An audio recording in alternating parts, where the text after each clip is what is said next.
মালদহে মুখ্যমন্ত্রীর সভায় হঠাৎ চাঞ্চল্যকর ঘটনা। আকাশে রহস্যময় ড্রোন ঘিরে বাড়ছে বড় প্রশ্ন। নিরাপত্তা নিয়ে উঠছে একের পর এক সন্দেহ। আর এই ঘটনায় তৈরি হয়েছে তীব্র উত্তেজনা। জনসভা শেষ, সবকিছু স্বাভাবিক। এরপরই গাজলের উদ্দেশ্যে রওনা দেওয়ার প্রস্তুতি নিচ্ছিলেন মুখ্যমন্ত্রী মমতা বন্দ্যোপাধ্যায়। ঠিক সেই সময়েই ঘটে যায় অপ্রত্যাশিত ঘটনা, যা মুহূর্তের মধ্যে বদলে দেয় পুরো পরিস্থিতি। হেলিকপ্টারে ওঠার ঠিক আগের মুহূর্তে আচমকায় আকাশে দেখা যায় একটি অচেনা ড্রোন। আর সেই ড্রোন সরাসরি নজরে পড়ে মুখ্যমন্ত্রীর। হেলিকপ্টারের সিঁড়িতে দাঁড়িয়েই কিছুক্ষণ স্থির হয়ে সেটির দিকে তাকিয়ে থাকেন তিনি, যেন বুঝতে চাইছেন বিষয়টা ঠিক কি। সেই মুহূর্তে চারপাশে থাকা নিরাপত্তা কর্মীরাও সতর্ক হয়ে ওঠেন। বাড়ানো হয় নজরদারি। মুহূর্তের মধ্যেই ছড়িয়ে পড়ে উত্তেজনা, কারণ এমন সময়ে এমন জায়গায় একটি অচেনা ড্রোনের উপস্থিতি একেবারেই অস্বাভাবিক। প্রশ্ন উঠতে শুরু করেছে, এই ড্রোন এলো কোথা থেকে, কে ওড়াচ্ছিল, আর কেনই বা এটি ওই এলাকায় ঘুরছিল। মুখ্যমন্ত্রী স্পষ্ট নির্দেশ দিলেন, বিষয়টি হালকাভাবে নেওয়া যাবে না। দ্রুত খুঁজে বের করতে হবে এর পেছনের আসল কারণ। তার এই নির্দেশের পরই নড়েচড়ে বসে প্রশাসন। শুরু হয় জোরদার তল্লাশি। খুব অল্প সময়ের মধ্যেই অভিযান চালিয়ে 3 জনকে আটক করা হয়। পরে তাদের গ্রেপ্তার করা হয়েছে বলে জানা যাচ্ছে।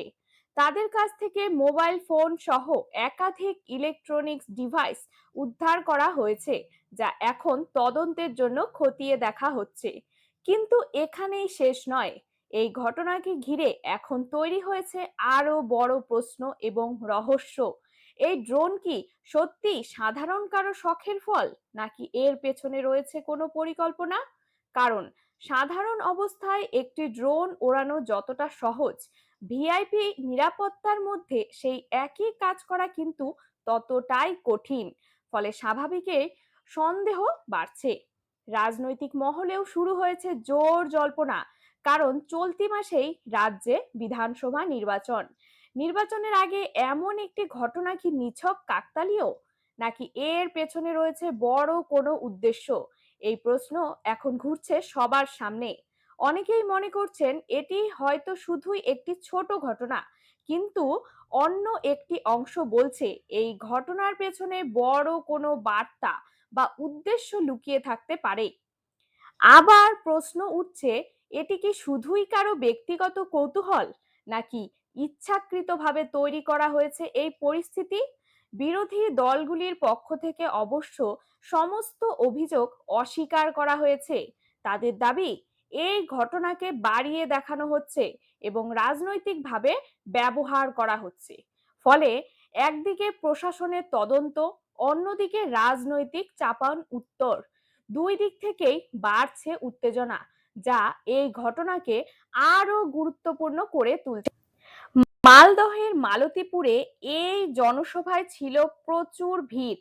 মুখ্যমন্ত্রী সেখানে বিভিন্ন উন্নয়নের কথা তুলে ধরেন। সবকিছু ঠিকঠাক চলছিল, কিন্তু শেষ মুহূর্তে এই ড্রোন কাণ্ডে বদলে যায় পুরো পরিস্থিতি।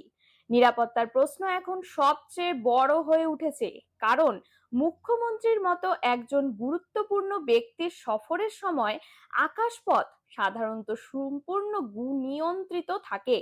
তাহলে কিভাবে সেই নিরাপত্তা বলয়ের মধ্যেই ঢুকে পড়ে একটি অচেনা ড্রোন, সেটাই এখন সবচেয়ে বড় রহস্য।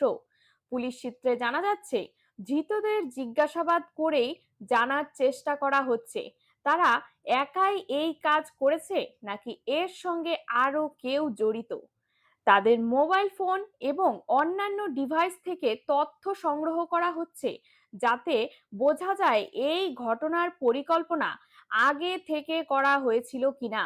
তদন্তকারীরা আরো খতিয়ে দেখছেন ড্রোনটি ঠিক কোথা থেকে ওড়ানো হয়েছিল, কতক্ষণ ধরে সেটি আকাশে ছিল, এবং সেটির মাধ্যমে কোনো ভিডিও বা তথ্য সংগ্রহ করা হয়েছে কিনা। নিরাপত্তা বিশেষজ্ঞদের মতে বর্তমান সময়ে ড্রোন শুধু বিনোদনের জন্য নয়, এটি নজরদারি এবং বিভিন্ন কাজে ব্যবহার করা হয়। তাই এই ঘটনাকে একেবারেই হালকাভাবে নেওয়া উচিত নয়। এই ঘটনার পর স্বাভাবিকভাবেই প্রশ্ন উঠেছে নিরাপত্তায় কোথাও কি বড় ফাঁক রয়ে গেছে, নাকি কোনোভাবে এই নিরাপত্তা বলয় ভেঙে ঢোকানো হয়েছে ড্রোনটি। প্রশাসনের পক্ষ থেকে জানানো হয়েছে বিষয়টি অত্যন্ত গুরুত্বপূর্ণ সহকারে দেখানো হচ্ছে এবং ভবিষ্যতে যাতে এমন ঘটনা না ঘটে তার জন্য আরো কড়া পদক্ষেপ নেওয়া হবে। এখন সবার নজর একটাই জায়গায়, এই রহস্যের পেছনের আসল সত্য কি তা সামনে আসে কিনা। এই ঘটনার পর স্পষ্ট, নির্বাচন যত এগোচ্ছে ততই বাড়ছে উত্তেজনা, আর সেই সঙ্গে বাড়ছে নজরদারি এবং সতর্কতা। এই একটি ঘটনা শুধু মালদহ নয়, গোটা রাজ্যের নিরাপত্তা ব্যবস্থা নিয়ে নতুন করে ভাবতে বাধ্য করছে। শেষে আবার বলি, মালতীপুরের এই ড্রোন কাণ্ড এখন বড় প্রশ্নচিহ্ন হয়ে দাঁড়িয়েছে, যার উত্তর পাওয়ার অপেক্ষায় রয়েছে সবাই। এই ধরনের গুরুত্বপূর্ণ আপডেট পেতে আমাদের চ্যানেলটি সাবস্ক্রাইব করুন। ভিডিওটি ভালো লাগলে লাইক করুন এবং বন্ধুদের সাথে শেয়ার করতে ভুলবেন না, কারণ এই খবর জানা খুবই জরুরি। আজকের মতো এখানেই শেষ করছি। ধন্যবাদ।